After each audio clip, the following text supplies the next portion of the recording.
কথা বললাম যে সুভাষচন্দ্র বসু ওখানে মারা যাননি, যে রাশিয়ায় চলে গিয়েছিল এক দল, বেশ কিছু তারা বিদ্বজ্জন স্কলার লোক বলে বেড়াতে লাগলেন যে রাশিয়ায় তো স্টালিনের রাজত্ব, অসম্ভব শক্তিশালী মানুষ আর কমিউনিস্ট পার্টির লোকদণ্ড প্রতাপ, এখান থেকে অনেক লোক গেছে যাকে কমিউনিস্ট পার্টির নেতারা কোদল করে দিচ্ছে, সুভাষচন্দ্রকেও তারা এক্সিকিউট করে দিত। একদল এটা আইদার উনি ওখানে মারা গেছেন, মানে কনসেন্ট্রেশন ক্যাম্পে মেরে ফেলেছে, আর নয়তো উনি ওখানে ঠান্ডা সহ্য করতে একটা কাগজে একজন লিখেছিল, আমি তার উত্তরে স্কেচিং অ্যাটাক করে চিঠি লিখে স্টেটমেন্টে ছাপান। এটা হচ্ছে যে ঠান্ডা সহ্য করতে না পারে সাইবেরিয়া উনি প্রাণ ত্যাগ করেন। আমার প্রশ্ন হচ্ছে একটাই, যারা যারা বলছেন তাদেরকে আমি জিজ্ঞাসা করেছিলাম, আপনারা কি এটা ওই সময় উপস্থিত ছিলেন? এ কথা কোনো থেকে বলছেন? কোনো তথ্য আছে? উত্তর না, কোনো তথ্য নেই। যে যা ভাবছে মনের মাধুরী মিশে গল্প রচনা করে এক অদ্ভুত চিত্র তৈরি হয়েছে। রাশিয়াতে উনি মারা গিয়েছেন। কোথায়? আমি রাশিয়াতে গিয়েছিলাম, মস্কোতে তুরাজেভ, কামারভ, সোকোলভ, রায়কভ, বিরাট বিরাট স্কলার নাকি এরা, এবং তাদের নাকি কেজিবি ফাইলস তারা দেখা আছে। তাদেরকে আমরা প্রশ্ন করেছিলাম যে উনি রাশিয়াতে কি কন্ট্যাক্ট করেছিলেন, এরকম কোনো কথা আপনাদের জানা আছে? বা কমিশন জিজ্ঞেস করেছেন, সরি মিথ্যা ভাষণ করবো না, মনোজ মুখার্জি এসে বলছেন, কিংবা উনি এখানে জেলে বন্দী হয়েছেন এরকম কোনো তথ্য জানা আছে? কিংবা 45 সালে বা তারপরে উনি রাশিয়াতে এসেছিলেন এই সম্পর্কে আপনারা কি জানেন? উত্তরে তারা এক বাক্যে বলেছেন আমরা এই সম্পর্কে কিচ্ছু জানি না, অথচ তাদের নাম করে বিরাট বিরাট কিতাব রচনা হয়ে যাচ্ছে। এরকম অদ্ভুত চক্র চলছে। আমি বলবো এটা ছকবাজি চলছে। কেন ছকবাজিটা কি? যদি এইটা প্রমাণিত করতে পারা যায় যে এই আমার জানা এই লোকগুলো জানে ওনার কি হয়েছিল, তাহলে আমাকে অনেক জায়গায় উচিত লোকে ভাববে যে আমি প্রকাশ করে দিলাম, এই আমিটা মারাত্মক ব্যাপারে। এটা যে অন্তর্ধান রহস্য উন্মোচন করার ক্ষেত্রে আমিটা বাদ দিতে হবে, রহস্যটা উন্মোচন করতে হবে। এই জন্য আজকে আমি এসে বলছি আমিটা ইম্পর্টেন্ট ফ্যাক্টর নয়, তথ্যটা ইম্পর্টেন্ট ফ্যাক্টর, এবং তোমরা ইম্পর্টেন্ট ফ্যাক্টর, শিক্ষক শিক্ষিকা যারা উপস্থিত আছেন তারা ইম্পর্টেন্ট ফ্যাক্টর। এই লোকটা এই পুরো মানুষটা এত second of is life important নয়। আরও একটা কথা বলি, এইরকম চলছে তখন মুখার্জি এইটার চেষ্টা করলেন। এই সময় একটা এফিডেভিট জমা পড়েছিল, সেই এফিডেভিট মানে হচ্ছে আবেদনপত্র আর কি, শপথ নিয়ে ওথ নিয়ে একটা লোক স্টেটমেন্ট করে তাকে এফিডেভিট করে। সেই এফিডেভিট জমা পড়লো কি, ফৈজাবাদে যে সন্ন্যাসী ছিলেন 85 সাল অব্দি, তিনি নেতাজি সুভাষচন্দ্র বসু। এইবার সঙ্গে সঙ্গে রাশিয়াতে মারা যাওয়ার তথ্য যারা প্রকাশ করছে তারা বললো, আরে ধর এ পাগলখানা আবার একটা বাবা থিওরি তৈরি করছে, এটা একটা বাবা, ইটস নট জাস্ট অ্যানাদার বাবা থিওরি। এই কারণে আমি ফৈজাবাদে গিয়েছি, আমার সামনে রাম ভবন থেকে প্রাপ্ত সমস্ত জিনিসপত্র ইনভেন্টরি করা হয়েছে, ইনভেন্টরি করে লিস্ট করা হয়েছে। সেখানে ওই সেন্টের হাতের লেখা পাওয়া গেছে, সেই হাতের লেখা ফরেন্সিক টেস্ট হয়েছে। ফরেন্সিক টেস্ট করেছেন বিলাল, আন্তর্জাতিক খ্যাতিসম্পন্ন হস্তরেখা বিশারদ। তিনি দর্থহীন ভাষায় জানিয়েছেন এই হাতের লেখা নেতাজি সুভাষচন্দ্র বসু। শুনলে গায়ে কাঁটা দেবে, কিন্তু দিস ইজ দ্য ফ্যাক্ট। যদি কেউ দেখতে চায় নেতাজি সুভাষচন্দ্র বোসের এনকোয়ারি নিয়ে যে মুখার্জি কমিশনের রিপোর্ট, তাতে এর উল্লেখ আছে। তাতে পরিষ্কার করে বলেছেন যে এটা সুভাষচন্দ্র বোসের হ্যান্ডরাইটিং, এটা জাস্ট অ্যানাদার বাবা থিওরি নয়। দ্বিতীয় কথা হচ্ছে ওখানে কিছু ব্যবহার্য জিনিসপত্র আছে, সেই জিনিসপত্রগুলো একটা বড় জার্মান বাইনাকুলার, একদম সেম জার্মান বাইনাকুলার নিয়ে কি করবে হে আছে ওখানে। চশমা কিছু নতুন সেট আছে, সেই চশমাগুলো এক্স্যাক্টলি সুভাষচন্দ্র বোসের চশমা। এইগুলো সমস্ত সেখানে পাওয়া গেছে। ব্যবহার্য জিনিস, পাইপ আছে। আমরা বলেছিলাম এগুলো টেস্ট করা হোক, এবং এখন একটা সিবিআই এর ফর্মার ডিরেক্টরের সঙ্গে কথা বলেছিলাম, নতুন টেকনোলজি বেরিয়েছে যে আজ থেকে যদি 70 বছর আগেও কোনো জিনিসপত্রকে ব্যবহার করে থাকে, তাহলে তার উপরে তার হাতের ছাপ কিন্তু বার করা যায়। এই টেকনিক এখন ফরেন্সিক সায়েন্স বার করে ফেলেছে। এইটা করতে পারে আমরা বলেছিলাম, মুখার্জি কমিশন এটা প্রক্রিয়াটা স্টার্ট করেছিল, কিন্তু ততদিনে গভর্নমেন্ট ফতোয়া দেয় না তোমাকে এক্ষুনি জমা দিতে হবে রিপোর্ট, আর সময় দেওয়া যাচ্ছে না। জমা দিয়ে দিল রিপোর্ট, ওই ফরেন্সিক টেস্টটা হলো না। হ্যান্ড রাইটিং সুভাষচন্দ্র তো বহুবার জেল কেটেছেন। ইনফ্যাক্ট সেই সময় স্বাধীনতা সংগ্রামীদের মধ্যে সুভাষচন্দ্রের মধ্যে এতবার জেলে কিন্তু কেউ যাননি। জেল খাটেননি, উনি জেলে অত্যন্ত মানে মানে নিষ্ঠুরভাবে ওনাকে প্রহার করা হয়েছিল, এটাও ঘটেছে। ওই জেলে তখন কোনো ঢুকতে গেলে অপরাধীর হাতে ছাপ নেওয়া হতো, সেই ছাপ কিন্তু রেকর্ডেড আছে, তার সঙ্গে মিলিয়ে দেখা যেত, এই পসিবিলিটি আছে এবং এটা আমরা বারবার বলছি। এবার প্রশ্ন হলো এই সেন্ট সম্পর্কে এত আমি আগ্রহ প্রকাশ করছি কেন? ওই আমি একটা জিনিস আজকে দেখাবো, সেটা দেখলে এটা চট করে কোথাও আমি প্রকাশ করি না, দু একটা জায়গায় করেছি। This is the third place যেখানে আমি এটা করার চেষ্টা করছি, তৃতীয় জায়গা।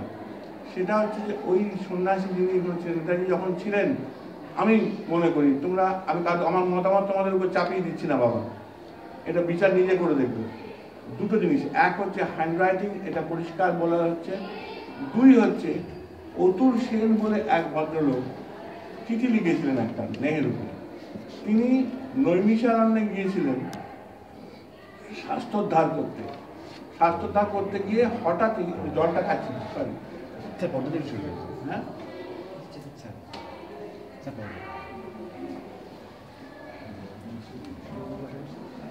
তিনি স্বাস্থ্যোদ্ধার করতে গিয়ে ওখানে শোনেন যে এখানে এক বাঙালি সন্ন্যাসী আছে, দেখা করবেন।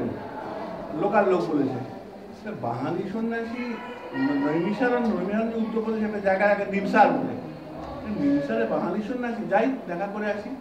দেখা করতে গেছেন। অতুল সেন কিন্তু মেম্বার অফ লেজিসলেটিভ কাউন্সিল হয়েছিলেন এবং মেম্বার অফ লেজিসলেটিভ অ্যাসেম্বলি হয়েছিলেন, এবং তাকে নেতাজি সুভাষচন্দ্র বসুই করেছিলেন ওই মেম্বার অফ লেজিসলেটিভ অ্যাসেম্বলি। এবার গিয়েছেন, গিয়ে দেখেন একটা পর্দার পেছনে কেউ একজন বসে আছে একটা চেয়ারে। তখন সে কথা বলেছে যে আপনি অধ্যাপক অতুল সেন।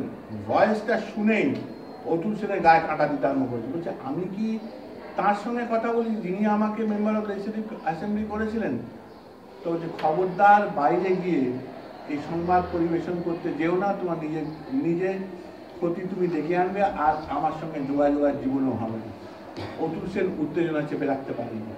উনি ফিরে এসে 62 সালে, এটা ঘটনা, 62-তে ফিরে এসে কলকাতায় এসে উনি বিভিন্ন লোককে খবরটা দেন। তার মধ্যে একজনের জন্য ঐতিহাসিক রমেশচন্দ্র মজুমদার, তার তিনিও জানতে পারেন। কথায় কথায় মানে লতায় পাতায় খবরটা চলে যায়। এবং অতুল সেন নেহেরুকে একটা চিঠি লেখেন। চিঠিতে উনি বলেন যে আমি জানি নেতাজি সুভাষচন্দ্র বসু জীবিত আছেন, কিন্তু কোথায় আছেন তা আমি বলতে পারবো না, কারণ একটা সিক্রেট প্রোটোকল আছে যে যুদ্ধাপরাধী হিসেবে তাকে ভারতবর্ষ ধরিয়ে দিতে পারে। এইবার তার উত্তরে নেহেরু কি বলতে পারে? অনুজ ধরের তোমরা নাম শুনেছো হয়তো, যে বই লিখেছেন ব্যাক ফ্রম দ্য ডেড বলে রিসেন্টলি, আর গ্রেটেস্ট কাভার আপ না বিগেস্ট কাভার আপ বলে যে বইটা লিখেছেন। আমার খুব স্নেহভাজন, ও একটা কমেন্ট করেছে, তার সঙ্গে পুরোপুরি এগ্রি করি না। সেটা হচ্ছে এই যে রাষ্ট্রবিজ্ঞানের ছাত্র, আমার একটুখানি সংবিধান আইন এটা ঘাঁটার একটা বদ অভ্যাস আছে, ওই জন্য আমি এটা অবশ্যই এগ্রি করতে পারিনি। এটা হচ্ছে নেহেরু বলতে পারতো দিস ইজ পেটেন্টলি অ্যাবসার্ড, এরকম কোনো প্রোটোকল হতে পারে না। সুভাষচন্দ্র বোসকে দেখা হলে তাকে আমরা ভারতবর্ষ ধরিয়ে দেবে কেন, প্রশ্নই ওঠে না। এইটাই নেহেরু বলতে পারতো। নেহেরু উত্তর দিচ্ছেন চিঠিতে 62 সালে, প্রফেসর সেন এরকম কোনো প্রোটোকলের কথা আমার জানা নেই। এই পর্যন্ত ঠিক আছে, ঠিকই বলেছে, তুমি না থাকে তাকে ঠিক আছে। তারপরে বলছে কিন্তু তোমাকে আমি অ্যাসিওর করছি যে ওনাকে আমরা ধরিয়ে দেব না। এ আবার কি করে? যদি প্রোটোকল নাই থেকে থাকে, ওনাকে আমরা ধরিয়ে দেব না বলে তুমি প্রতিশ্রুতি দিচ্ছ কেন? মানে 62 সালে নেহেরু জানতেন যে উনি জীবিত আছেন। এটা একটা অদ্ভুত ব্যাপার। এইবার বলি যে ধরিয়ে দেওয়ার সিক্রেট প্রোটোকলের কথা যে প্রফেসর অতুল সেন বলেছিলেন, মিথ্যে কথা বলেননি। কেন বলেননি জানো? এটা হচ্ছে 31শে অক্টোবর 1947 সালে ইউএন সাধারণ সভার, জাতিসংঘের সাধারণ সভায় একটি সিদ্ধান্ত হয়। সিদ্ধান্ত হচ্ছে যে যে সদস্য রাষ্ট্রের কাছে যুদ্ধাপরাধীরা আশ্রয় নিয়েছে, সেই সদস্য রাষ্ট্র যেন ইমিডিয়েটলি সেই সমস্ত যুদ্ধাপরাধীদের সারেন্ডার করে দেয়। অর্থাৎ যাদের যুদ্ধাপরাধী তাদেরকে সারেন্ডার করে, তার ট্রায়ালের জন্য, বিচারের জন্য ইত্যাদি। অর্থাৎ এই নিয়মটা তখন বলবৎ হয়ে গেছে। ভারতবর্ষ তখন as a member state of United Nations এটা করতে বাধ্য ছিল। নেহেরু যেটা বলেছেন সেটা সম্পূর্ণ সত্যি নয়, আর অতুল সেন যেটা প্রোটোকলের কথা বলেছেন সেই প্রোটোকল কিন্তু ছিল। এটি হচ্ছে মজার ব্যাপার, এটা আপ করলাম। এরপরে আমি বলবো যে এতৎ সত্ত্বেও কেউ বলতে পারে যে কিন্তু তাহলেও এটা অকাট্য প্রমাণ তো একটাই পেলাম, যেন হ্যান্ডরাইটিংটা মিলে যাচ্ছে সুভাষচন্দ্রের সাথে, এটা হলো। এবং এটাও কিন্তু বিলাল বলেছে, বিলালকে আমি নিজে ক্রস এক্সামিন করেছি বিজ্ঞান ভবনে দিল্লিতে। আমি বলেছি আপনি যে বলছেন এটা ফোর্স হ্যান্ডরাইটিং নয় তো? বলছে না।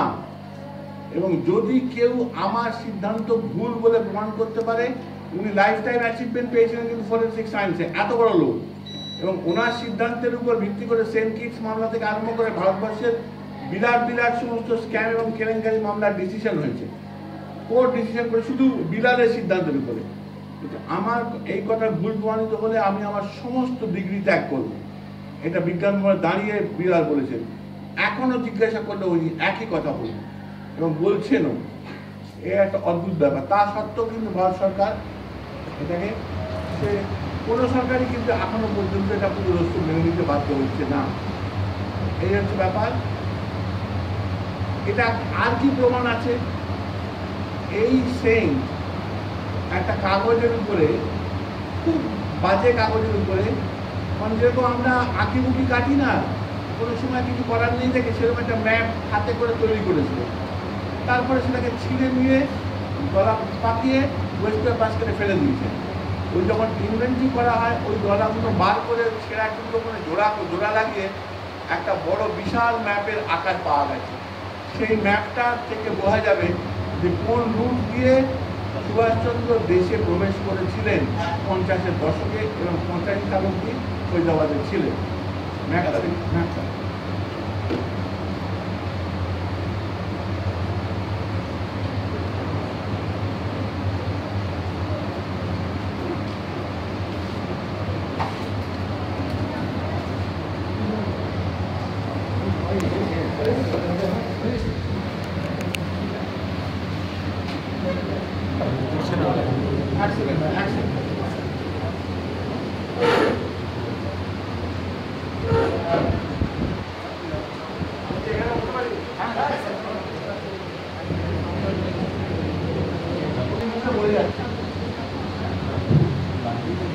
একদম বাঁদিকে গোলটা আছে, এই জায়গাটার নাম হচ্ছে বাদাকশান।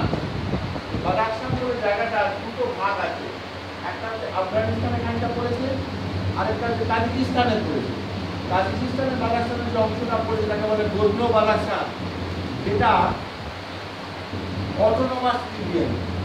এই বাদাকশানটা খুব বড় জায়গা, যে কোনো জিওগ্রাফি স্টুডেন্ট, জিওগ্রাফি শিক্ষক এদের সম্পর্কে জানেন। কিন্তু এর উপর দিকের জায়গা আছে, এই জায়গা আমার এর নাম হচ্ছে কালাইকুম।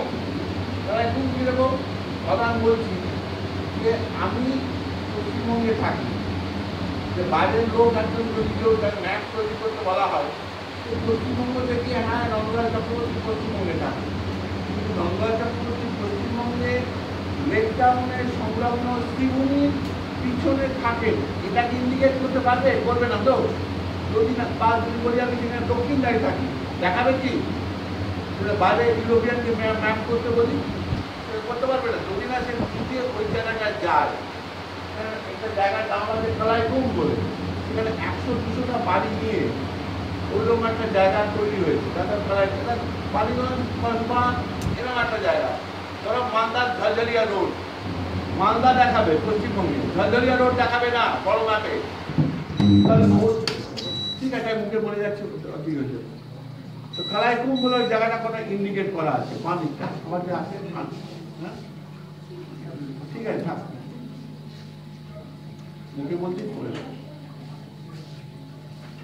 তো সেইটা উনি ইন্ডিকেট করেছেন। আমি আমার একজন ওই সিবিআই ফর্মার ডিরেক্টর, তাকে আমি জিজ্ঞাসা করেছিলাম যেটা দেখে আপনার কি মনে হয়? বলে দেখুন একটা কথা আপনাকে বলে দিই, একটা মানুষ পায় কিন্তু যদি এই জায়গাটা ভিজিট না করেন তাহলে সে এই ম্যাপটা কিন্তু ট্র্যাডিশনাল ম্যাপ নয়। এখানে নদী, পাহাড়, পর্বত এগুলো এইভাবে দেখানো সেভাবে কিছু নেই। এটা জাস্ট যে জায়গাগুলো স্পটগুলো উনি ভিজিট করেছিল নামগুলো লিখে গেছেন। কাজে উনি যদি নিজে ভিজিট না করেন তার মাথায় আসবে না। আজকে ইউরোপিয়ানের যদি এখানে এসে পশ্চিমবঙ্গ ঘুরে যায় বা ইত্যাদি ঘুরে যায়, সে বড় বড় জায়গাগুলোর নাম করতে পারে, কিন্তু কলকাতায় টেরিটি বাজারের নাম করতে পারবে না, এটা সম্ভব নয়। সেটা করতে গেলে সেই জায়গাটা তাকে যেতে হবে, তবে তার ব্যক্তিগত অভিজ্ঞতার ভিত্তিতে জায়গাটার নাম করতে পারবে। কালাইকুম হচ্ছে এইরকম একটা জায়গা, তো সেইটা উনি করেছেন। সেকেন্ড থিং হলো, এই কালাইকুমের পাশে একটা জায়গার নাম আছে, এটা হচ্ছে, তোমরা এটা নিশ্চয়ই জানো, স্যারেরা নিশ্চয়ই জানেন যে স্টালিনগ্রাদ বলে একটা জায়গা আছে। স্টালিনগ্রাদ, রাশিয়াতে স্টালিনগ্রাদের নাম তো নিশ্চয়ই জানা আছে। ওখানে লেখা আছে স্টালিনাবাদ। স্টালিনাবাদ কি আবার কি? আমি 1 মাস ধরে নিয়ে চর্চা করেছি, ক্রমাগত ম্যাগনিফাইং গ্লাস দিয়ে দেখেছি। তারপরে সেই ম্যাপটা আমাকে বার করে দিলাম, ম্যাপটা দেখে ম্যাপটা ফিজিক্যাল ম্যাপটা এখন তলায় বলে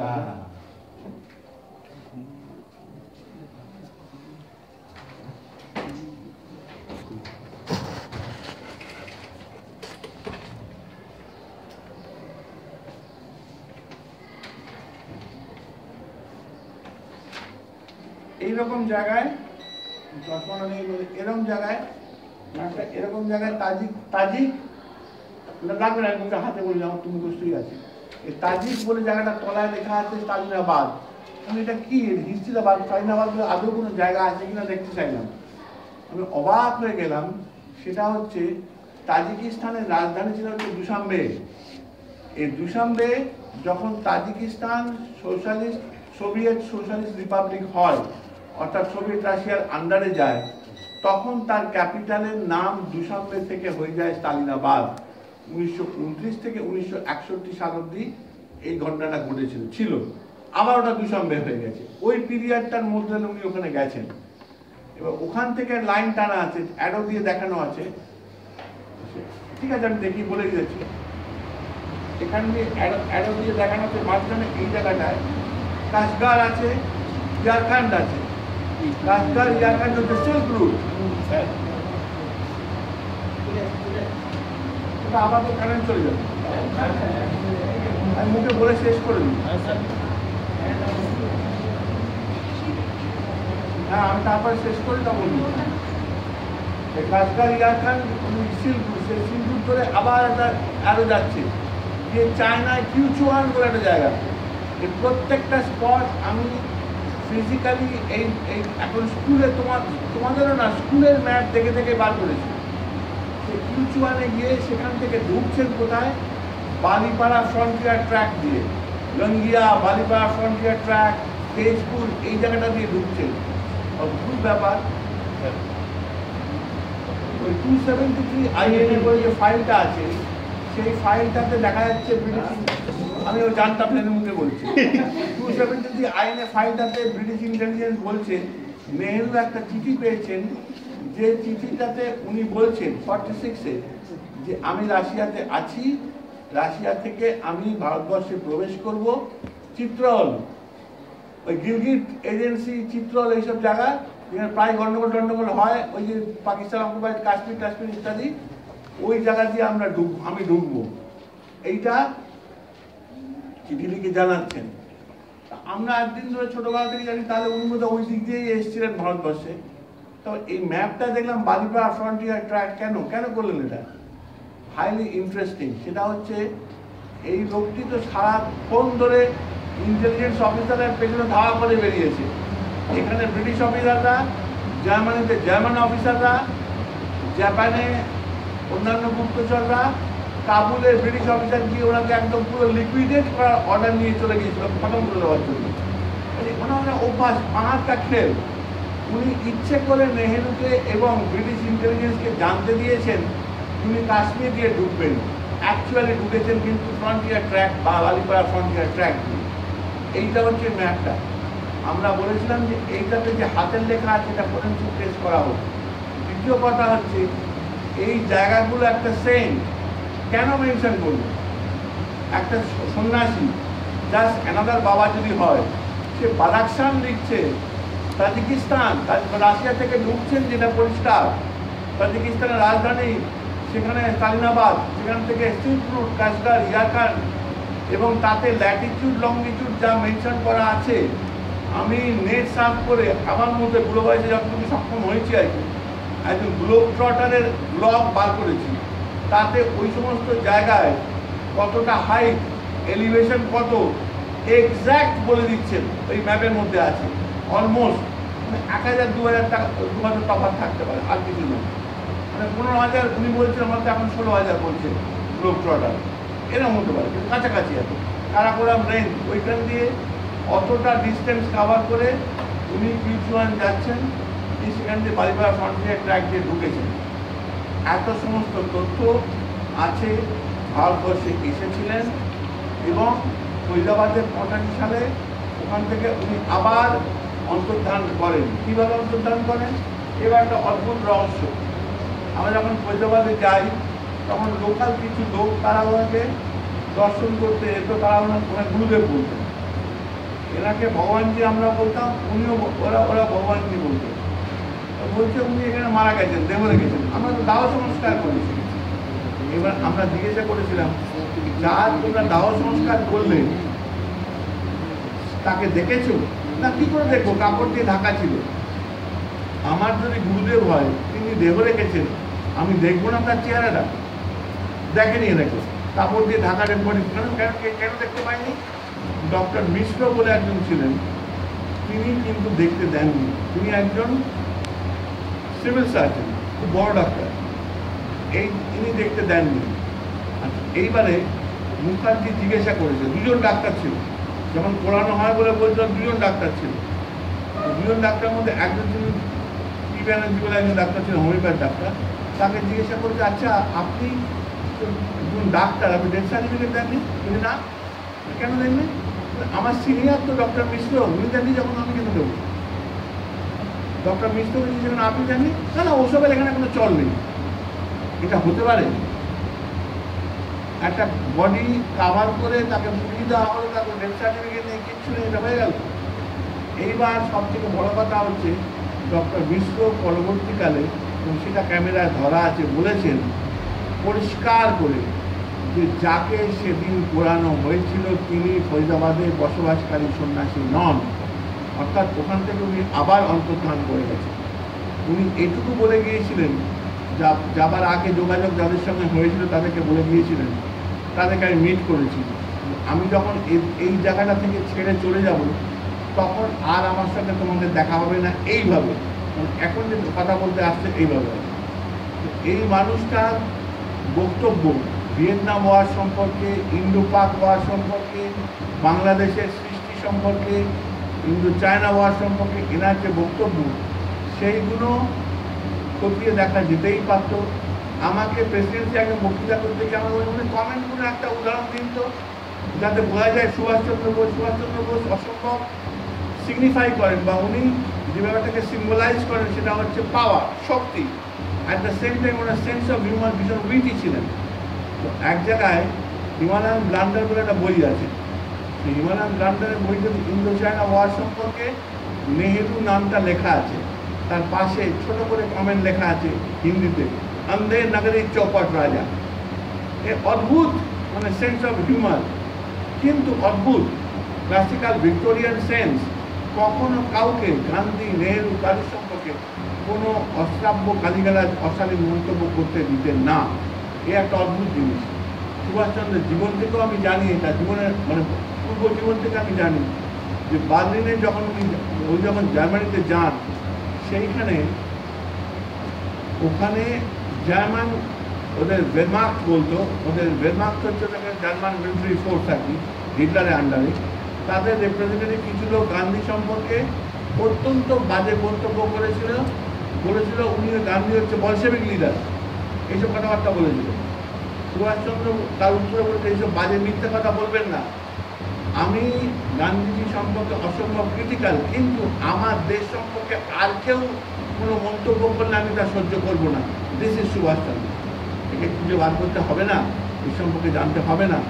আর যদি না জানো, যদি না চেষ্টা করো, তাহলে বহুবার ক্লাসে আমি যেটা বলি, তারপর জানে হয়তো হাসবে এক্ষুনি, আমার সেই বিখ্যাত কবিতার কথাটা বারবার মনে আসে, বারবার বলি ওই কথাটা, যেখানে যাই সেখানেই বলি। সেটা হচ্ছে, আমি বলবো যে পুরো দেশটা যেন আমার পাড়া, দুয়ারে এটে ঘুমিয়ে আছে পাড়া, শুধু শব্দ শোনা যায় রাতের কড়া নাড়ার। অর্থাৎ কেউ হয়তো একটা কড়া নাড়ে বলবে, তোমার শুভবুদ্ধিকে অবনী বলে সম্বোধন করে, অবনী বাড়ি আছো, অবনী বাড়ি আছো। ধন্যবাদ।